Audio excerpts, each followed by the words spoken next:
तो दोस्तों WWE का सीन अब एकदम गर्म हो चुका है। जॉन सीना बन चुके हैं हमारे अनडिस्प्यूटेड चैंपियन और सीएम पंक के साथ उनका एक बैंगर मैच स्केड्यूल हो चुका है नाइट ऑफ चैंपियंस के लिए एट सऊदी अरेबिया। लेकिन असली खिचड़ी पक रही है money in the bank briefcase के अराउंड और सेंटर में है हमारे ट्राइबल चीफ रोमन रेंस। और क्या आपको पता है सेथ रॉलिंस ने भी कैश इन प्लान कर लिया है, लेकिन कहानी में ट्विस्ट है क्योंकि रोमन रेंस का नया प्लान सब कुछ पलटने वाला है। दोस्तों सबसे पहले बात करते हैं नाइट ऑफ चैंपियंस की। John Cena versus CM Punk, दो लेजेंड्स, दो आइकॉन्स और WWE अनडिस्प्यूटेड चैंपियनशिप लाइन पर। ये दोनों पुराने राइवल्स हैं और ये मैच सिर्फ एक राइवलरी नहीं, लेगेसी की बात है। और जॉन सीना के लिए ये एक गोल्डन चांस है अपने क्रिटिक्स को चुप कराने का। पर दोस्तों जब तक ये मैच होता है एक और बड़ा धमाका हो चुका है और वो ये है कि गुंथर ने रॉ पर जे उसो को हरा दिया है और वो फिर से बन गए हैं हमारे न्यू वर्ल्ड हैवीवेट चैंपियन। अभी जैसे आपको पता है कि सेथ रॉलिंस है हमारे mister money in the bank. यहाँ पर उनके पास दो ऑप्शंस है, या तो WWE undisputed champion John Cena और दूसरे होंगे वर्ल्ड हैवीवेट चैंपियन गुंथर।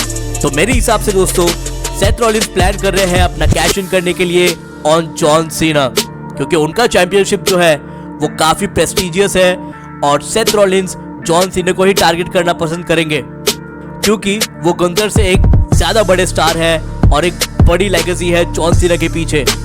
और मजे की बात तो ये है कि सेथ अकेले नहीं है, उनके साथ है एक dangerous crew featuring Bronson read, Bron Breakker and also Paul Heyman the mastermind. बस दोस्तों यहीं पर कहानी पलट जाती है क्योंकि रोमन रेंस वापस आ रहे हैं और इस बार सिर्फ चैंपियनशिप के लिए नहीं बल्कि सेथ रॉलिंस से पूरा बदला लेने के लिए। और जैसे कि आपको पता है कि Seth Rollins and Roman Reigns की राइवलरी कितनी पुरानी है और अब जो रोमन रेंस WWE से बाहर चले गए हैं उसका हमें क्रेडिट देना होगा सेथ रॉलिंस और उनके क्रू को, क्योंकि उन्होंने ही अटैक किया था रोमन रेंस के ऊपर। तो जब दोस्तों रोमन रेंस वापस आएंगे तो वो तो तोड़ने वाले हैं सेथ रॉलिंस को। और रोमन रेंस ये भी कह सकते हैं कि मैं तुमसे मैच करना चाहता हूँ पर ये मैच ऐसी ही नहीं होगी, यहाँ पर तुम्हारा जो money in the bank briefcase है वो होगा on the line.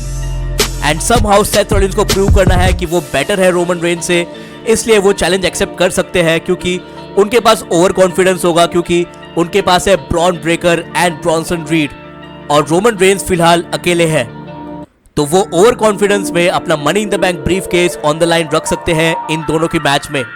And down the road जब कभी इन दोनों की मैच होगी तभी चांसेस काफी ज्यादा है कि रोमन रेंस जीत सकते हैं ये मैच और बन सकते हैं हमारे mister money in the bank. अब जब Roman Reigns money in the bank बन जाएंगे तभी उनके पास दो निशाने होंगे, एक तो गुंथर और दूसरे होंगे mister hustle loyalty respect John सीना।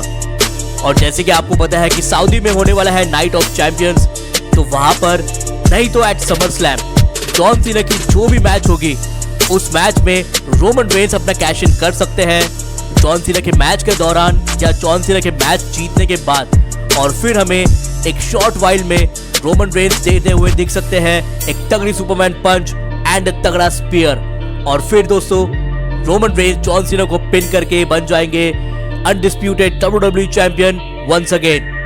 ये तो हम बस प्रेडिक्ट कर रहे हैं, तो देखना इंटरेस्टिंग होगा कि क्या ट्रिपल एच ये प्लान एग्जीक्यूट करते हैं रोमन रेंस के लिए, क्योंकि रोमन रेंस के एंट्री के बाद का इससे अच्छा प्लान मुझे लगता नहीं है कोई और होगा। तो दोस्तों आपको क्या लगता है, क्या जॉन सीना हरा पाएंगे सीएम पंक को एट नाइट ऑफ चैंपियंस? और क्या Roman Reigns and Seth Rollins के बीच की जो मैच होगी उसमें money in the bank briefcase on the line होना चाहिए? और क्या Roman Reigns mister money in the bank बनकर फिर कैश इन करके बनने चाहिए हमारे न्यू अनडिस्प्यूटेड चैंपियन? आप लोग कमेंट्स में लिखिए आपकी जबरदस्त प्रेडिक्शंस। वीडियो को काफी शेयर करो, लाइक करो और अगर आप इस चैनल पर नए हो तो प्लीज आप सब्सक्राइब करो हमारे चैनल रेसलिंग बादशाह को ऐसे ही जबरदस्त अपडेट्स के लिए। मैं मिलता हूँ आपको अगले वीडियो में, तब तक के लिए स्टे ट्यून्ड रहिए एंड याद रखना रेसलिंग अभी बाकी है मेरे दोस्त। And peace out.